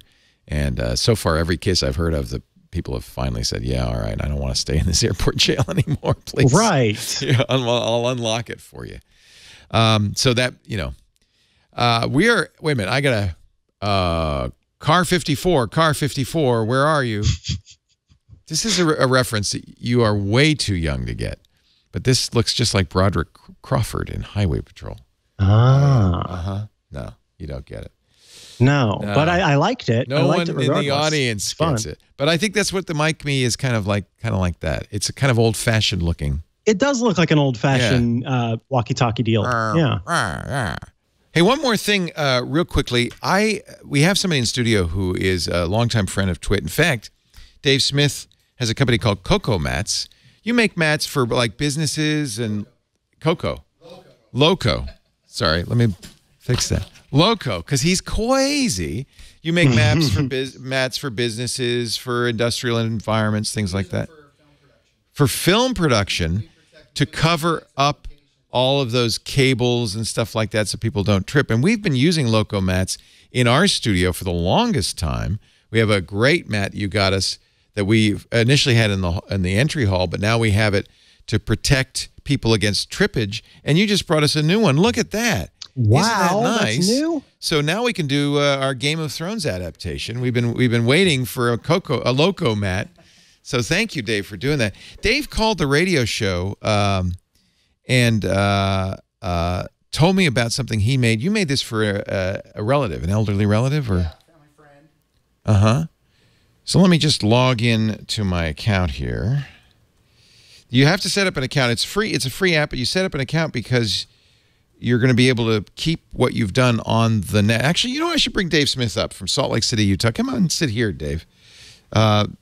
This is called Picstructions. And I think the story of how... Hey, Dave. Hi. Thanks for the mat. Mikah, meet Dave. So pull that microphone into your face there. Tell us why you came up with Picstructions. Well, I have a family friend who she's elderly, and like you and I, we have complicated television setups. That's why I want this, by the way, because I had to write a manual to how to turn on the TV for my wife. So this is going to be very helpful. Let's get this right here. Okay, so he sounds great though. So she had a hard time getting her TV and everything switched over to the Apple TV so she could watch. So initially I just took my phone over to her house and I took pictures of everything, and then I opened up those pictures in markup. And drew arrows and put boxes around it. Makes sense. You Xerox it, you put in a plastic envelope. And then I had to import all that into PowerPoint. Oh, man. And make a PowerPoint for her. And then I sent it to her so she could open it up this way. After all that was done, I was like, why did it take me 3 apps to do this? And so I kind of developed an app for my business with a software team, and I talked to them and said, is there a way we can make an app that will do what I just did? So this is called Picstructions. It's free on, you can see I have an iPad app, but there's also an iPhone app. And Android. And Android. And the reason I created an account is because this manual that I'm going to create will be stored in the cloud where you can just send a link to family or friends. Yeah, so I love that. It starts with taking a picture, obviously, maybe a picture of the remote control, or let's take a picture of this microphone, let's say like that. And that's going to go right into this. And now I can do markup on it and says, oh, I probably have to use the pencil. It'll do touch too. You just here is the press, and then I could do some text here that says press this. If I could type, it'd be easier. But this is still absolutely a lot easier than. Also, can I make it bigger? Yeah. Oh, I can rotate it too. Look at that. Yep. Oh, once you click out it. Okay. You have to... So press this button. See, and so you could see I can annotate it. I can do all the markup I want. I can add text, thickness, different size lines. What's that one? What does this do? That's so you can move. So I can tap on. Like, I could take this and move it around. Yeah. Ah, nice. Okay, gotcha. The movement after the fact. Move I can the shape. draw shapes. And it's dynamic. That's nice. Look at that. And the idea is I would use this to make a manual for Mom on how to use the remote control. You could do one, Micah, on how to. Can I do? I guess I could do screenshots in here as well. Oh yeah, right? Yeah. And then when I'm done, I'm going to have like a slideshow, a film strip of all of these. I can preview the film strip. And then when you have multiple images in the preview, you can drag and drop them into order. Put them in the order you want, change it. Now, this is cool. I could save it locally, but I can also save it as a web page. Yep, and there, we give you the link right there. So let me copy the link. It's going to be the dumbest manual ever. Press this button, and I'll paste this in. So, I'm so impatient. I blame those new tools and paste this in, hit return. Let's see if I'm going to get my, and this is, okay, isn't that awesome? So I can send them the link. Yeah. And they can go to the website. And you do this all for free, which is really a great gift, I think. If you swipe back to Safari. Oops, let's go the other way. Yeah. Now swipe across the picture. Well, there was only one image. That's how we would see. Yeah, so it's a short slideshow. Right. Press this button. But if I had more, I could swipe through it like that. Yeah. Okay. Very, very cool. Very intuitive for a person because that's the thing is like I can think of setting up manuals and things like that in our different ways. When you were talking about PowerPoint, I was like, oh no, but some people don't know how to use PowerPoint. So then suddenly I'm having to give an instruction manual on how to use PowerPoint. Yeah, right. So with that, just sort of swiping. If they know how to use the web and swipe, they can do it. Yes. You can also send an iPad, then they can use this for You sure. can also send it as an email. I've created some Picstructions for you. Type the link to view, and that puts the link that I created in here. I can text message it, which is awesome. That's what I would do with my mom. I'm gonna use this all the time. And then I can save this and publish it. When I publish it, what happens? It goes to Picstructions.com. Yeah. And then we're going to have, hopefully, if people start making print it. Guides. Well, you can print it from the here, app. Sure. But Picstructions.com is going to be what we're hoping would be like a companion to YouTube. So if you've made a how-to video, you can do a step-by-step image-based Picstructions. I'm going to make kind a of second good guides one here. Yeah, that are available. Like or subscribe.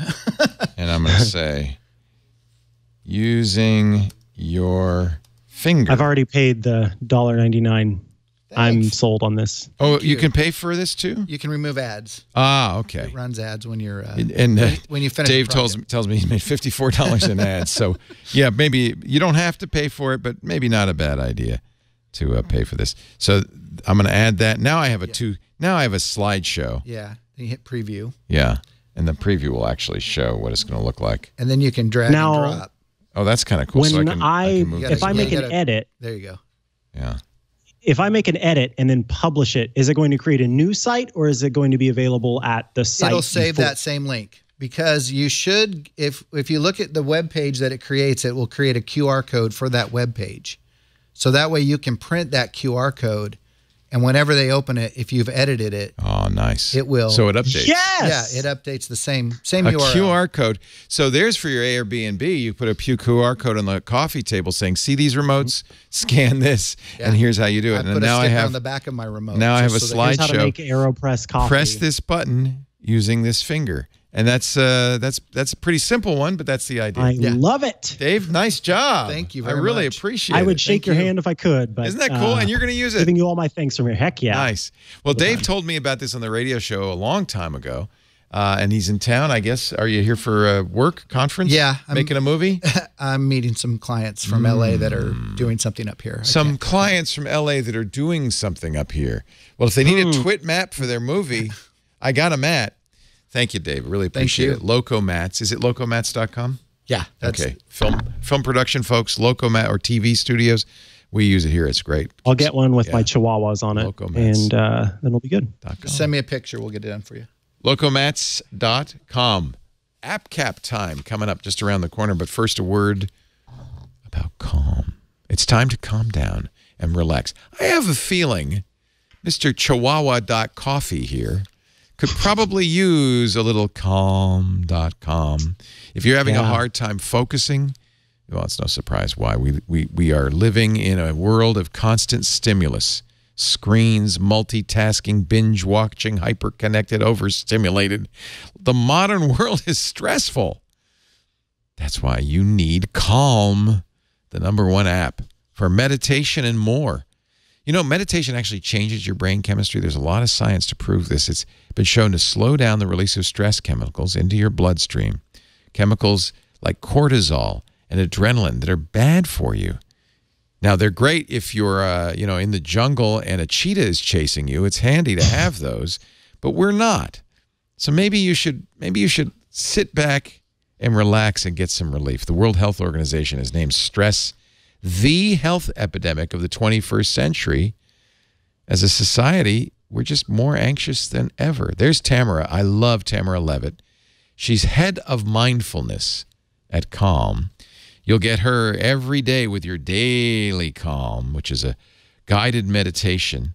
Just a few minutes of your time every morning to take a deep breath and relax. Let's see what I'm, of course, a Calm Premium member, so let's just see what the daily meditation is today. Oh, creativity. I like it. There's a different subject every time. Welcome to the Daily Calm. I'm Tamara Levitt, and today we're going to talk about creativity. Let's start our session by finding a quiet place to sit. Don't you love this picture, too, of the mountain lake? With a straight back. Oh, man, I did this morning and it made me late for work, but I felt much better. They also I should have been doing my Calm. Yeah, you should have been doing your Calm. They also have great sleep stories. Have you played with the sleep stories at all? Oh, these are great. So I used to listen to audiobooks, but the problem is I'd fall asleep and I miss them. These sleep stories put you to sleep, but it's okay if you miss a little bit of them. Matthew McConaughey. Here's something Eric Bra and Candace Rardin. The Beauty of the Outer Banks. My name is Eric Bra, and tonight we'll be taking a relaxing stroll along the breathtaking coast of America's eastern seaboard. I don't even know or care where the Outer Banks are, but it's fun to listen to this. The sea itself. And if you fall asleep, which you will, because Eric's a great narrator, you won't say, oh, I missed the Outer Banks narration. You won't really. There's children's books like Pinocchio and the Sleepless Cricket and the Snow Queen. This is a great selection. They have kids. They also have music. By the way, did you know Moby, his most recent album, was released exclusively on Calm? Wow. What? I'm a big Moby fan, so that was reason enough if I needed any other. This is Calm is great for having in the background as you try to focus or work. It's not, this is the long ambience from Moby. It's not distracting, but it helps you focus. I know, isn't this great? If you're stressed, if you're trying to get some work done, if you're trying to sleep, if you've got anxiety, take a deep breath and get calm. Right now, iOS Today listeners get 25% off a Calm Premium subscription at calm.com/iOS Today. That's calm.com/iOS Today. 50 million people have downloaded Calm. I'm one of them. I'm a Calm Premium subscriber. I think you'll like it too. Should we have some light rain? Let's have a little light rain. It's going to rain today in St. Joe, and this is what it's going to sound like. Just some light rain. As we go to calm.com/iOS Day. They have stretching, too. I've been doing that. That's really awesome. I need to stretch badly. Oh, I should mention, you can download music and play it offline. Very important if you're going on an airplane flight or you're going to be somewhere where you can't get online, you may be in a cabin in the woods, you can download the music and play it offline. Okay, I'm very calm right now. I feel like I should put on a hat that is appropriate for my look today.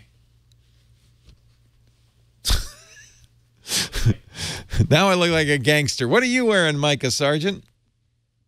Oh, I'm sorry. Wake up, Mikah. Wake up. Yeah. Wake up. Okay, let's see. Calm. What do we got here? Very calm. All right, let's see. Yes. That's awesome. You look like a giant cupcake. Isn't this amazing? Once again, my mom, she's like, that? Are you doing the hat one today? I said, yeah, I'm doing the hat one today. She said, oh, I got a hat for you. So iOS awesome. Today for her is the hat one. The hat one. She's doing the hat one. Well, I think Mom's going to have to send you an app cap every week from now on. Right? Ma, I need my hat for the hat one. We wear these caps to honor our apps of the week. We call them our app caps. Mikah, go ahead. All right, so I'm talking about one that our producer Anthony actually shared for the last show, and I completely forgot to bring it up. And when I saw this app, I was like, everybody needs to know about this. The app is called Gig Sky. And Gig Sky, G-I-G Sky. Yeah. And what's super, super cool about it is that with your modern iPhone, that has the option to do, the eSIM. This lets you get set up with mobile data internationally just at the tap of a button. So I think, for example, I can't remember where Anthony said he was going. I think China, but wherever it was, being able to not have to worry about getting a SIM card when you touch down, or getting paying AT&T or whatever your wireless provider is a bunch of money. Just being able to know, hey, when I go to this place and I use GigSky, I can easily add a data plan to my iPhone right there in my hand without having to go through a bunch of trouble of getting things set up. That's brilliant to me. When my partner went to Australia, I remember him asking me sort of, hey, what do I need to do? And, we kind of looked at the different options, and he ended up listening to one of his friends who backpacked through Australia. And so he just went to like a grocery store when he got there and got one of those SIM cards. But with this, there's that idea that you're never kind of without the option of being able to get cellular service on your device. And again, that's what the modern iOS and modern phones that have these built-in options for using an eSIM, an electronic SIM, instead of an actual physical SIM card. So I think that is, there's something very neat about not having to go through the process of going into a store, finding a SIM, buying it, making sure you have the little thing. I gave him an eSIM ejector tool, and he forgot to bring it with him. So he had to get find a paper clip or something like that to get it out. He was having trouble getting the tray out, et cetera, et cetera. You don't need to do all of that. You don't need to worry about all that with GigSky. And I remember that the prices were pretty reasonable as well. And it made it super easy that, hey, I need more data now, so I can just go in and add to the plan, or add 30 more days with 10 gigs of data or what have you. So if you're planning on traveling and you're worried about roaming charges, or you're worried about how you're going to get set up when you touch down, check out GigSky, Global Mobile Data. Global Mobile Data. That is free with in-app purchases, of course, that lets you get data wherever you go. Nice. So, yeah, nice. Pretty neat. GigSky. GigSky. That's GigSky, right. I like it. So, I like it a lot. My app cap is something. Now, I don't do Instagram, but you've revealed to us that you do. It's a big revelation there. I don't do Snapchat, but I believe, given your age and demographic, that you do. Am I right? No, not on that one. But I'm weird in that. Like it was everybody in your generation does it. Yeah, everybody else is doing the Snapchat. Do you ever do Instagram stories? Heck yes. Heck yeah. Heck yeah. I've got a tool that you're going to like a lot that makes it easy to do the stories ahead of time. Now, Apple has its Clips app, and that's really cool. This is similar to Apple Clips, but it's a little different, and that's nice because if everybody's using Clips, then you're going to just look unoriginal. Everybody's going to look the same. They're all going to look the same. This is called Unfold, and it has a lot of great looks, and it allows you to put together your story, your Instagram or Snapchat story, or you know what, you could put it on a blog or share it anywhere you want ahead of time using video and pictures you have on your phone or that you take on your phone. I've just started a new story called Mikah and Me, and this is Mikah. He has 2 chihuahuas and is wearing a cupcake on his head. And then I can add, and it has a variety. Now the basic frames, these are the basic frames, but if you do Unfold Plus, which is $20 a year or $2.99 a month, you can get additional frames. Like this one's a kind of a fun frame. It's like a photo frame, and I can add a picture. Let's add a picture to that, and then I'm going to add a short title that says, "And this is me." And I'll put that in there. You're probably wondering how I ended up here. That's good. I like it. I like it. Let's add another one. What should we do here? There's some other. These are some other ones. This is called. Oh, I like that one. Isn't that nice? It's got like tape. It's like in your photo album, right? It's called, I think, Just Napping, JN. I don't know what JN means. There's also, there's tons of them. These are all different kind of, what do you call this? Ripped paper.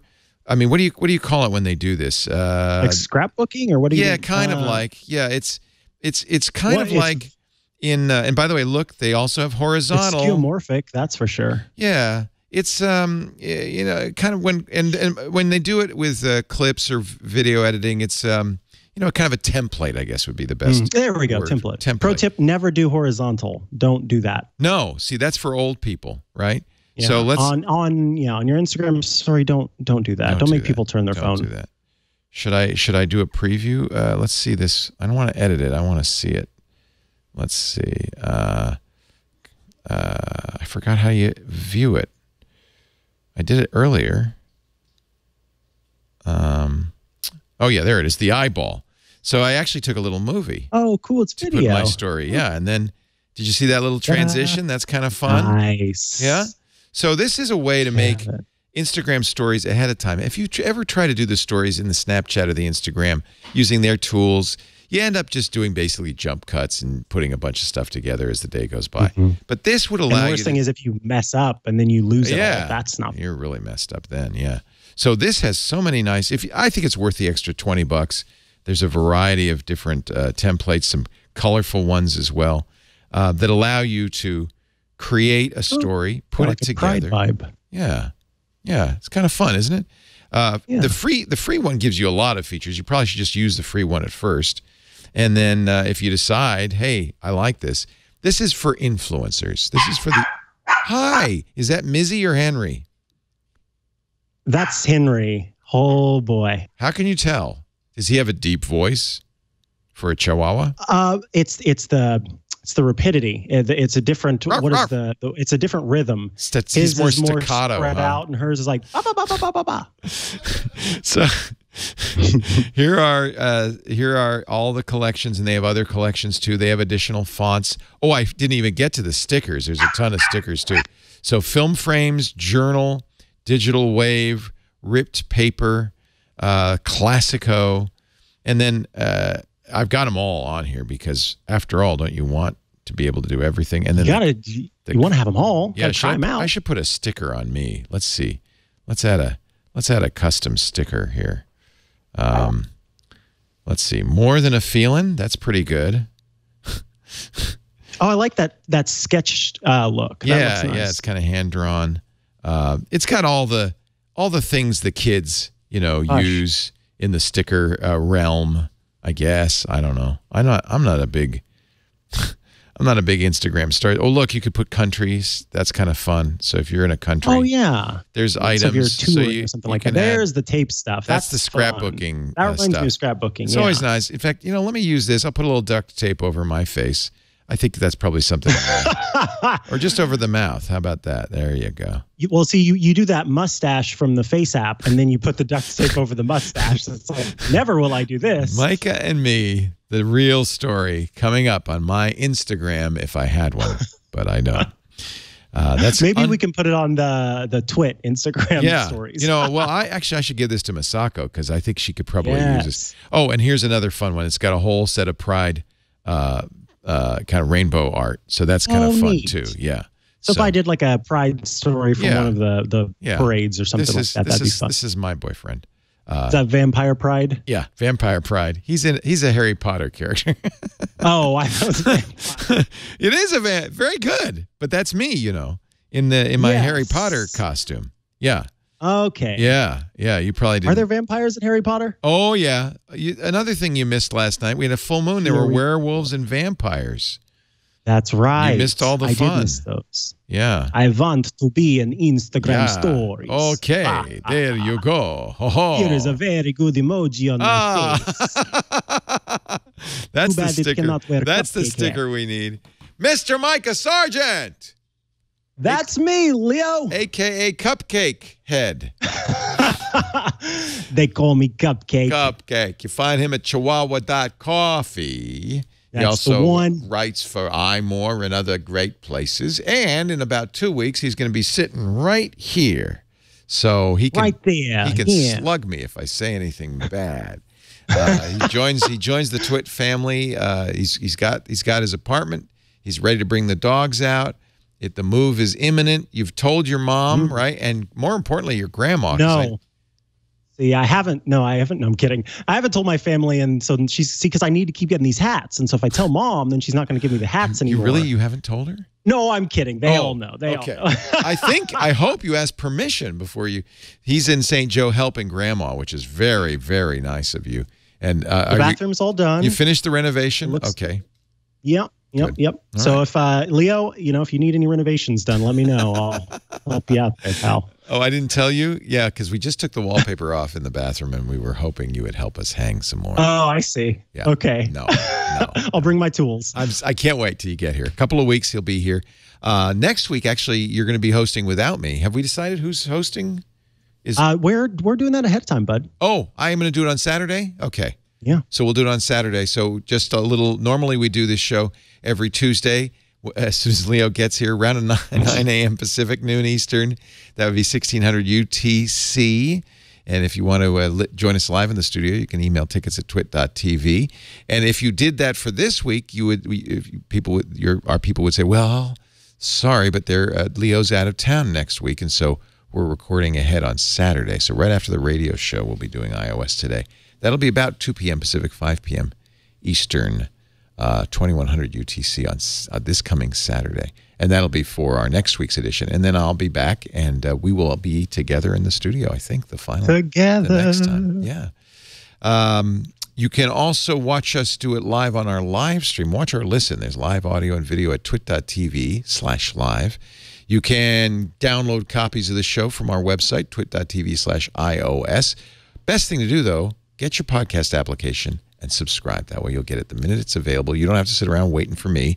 You just get it the minute it's available so you can listen to it on the way to work the next day or whatever. Subscribe. You can subscribe to audio or video, although I think most people like to watch the video because there's a lot of visual stuff. With app caps and stuff, yeah. You want to see the cupcake head. We also love those questions. Keep them coming in. You can email them. iOS Today at twit.tv is our official address. iOS Today at twit.tv. But if we would love it. We get a lot of text emails. If you recorded audio or video, we would really be happy because we like to see you. Record a 30-second question. Start with your first name and city. Keep it to half a minute if you can. That way it'll be easier for us to put it in the show. Upload it if you want to YouTube. Make it private, or you can even send us the video if you want to that address. iOS Today at twit.tv. Thanks. In fact, I'm going to put out a quick offer there. Yes. If you want to do that and you're just like, I have no idea how to do that, reach out to me, Mikah at twit.tv, and I will help you figure that out. If you really want to send in a question and you just are like, I'm not sure how to record the video, I don't know where to put it, let me know. I'll help you because we really do want to get those videos and those voicemails. It doesn't have to be fancy. You can use your iPhone to do it. It doesn't have to be any fancy thing to do that. Thanks to Anthony Nielsen, who has been producing the show in Megan's absence. We're going to put Mikah to work, but we don't want to do it until he finishes the bathroom. Now that he's finished the bathroom. Yeah, now I'm on it. Now we might have to put you to work. Also to Kevin for producing the show. He's the guy who pushes all those buttons and puts the silly emojis up on. That's where the emojis come from. Kevin King loves Mikah. Thanks to all of you for joining us. We'll see you next time on iOS Today. Bye-bye.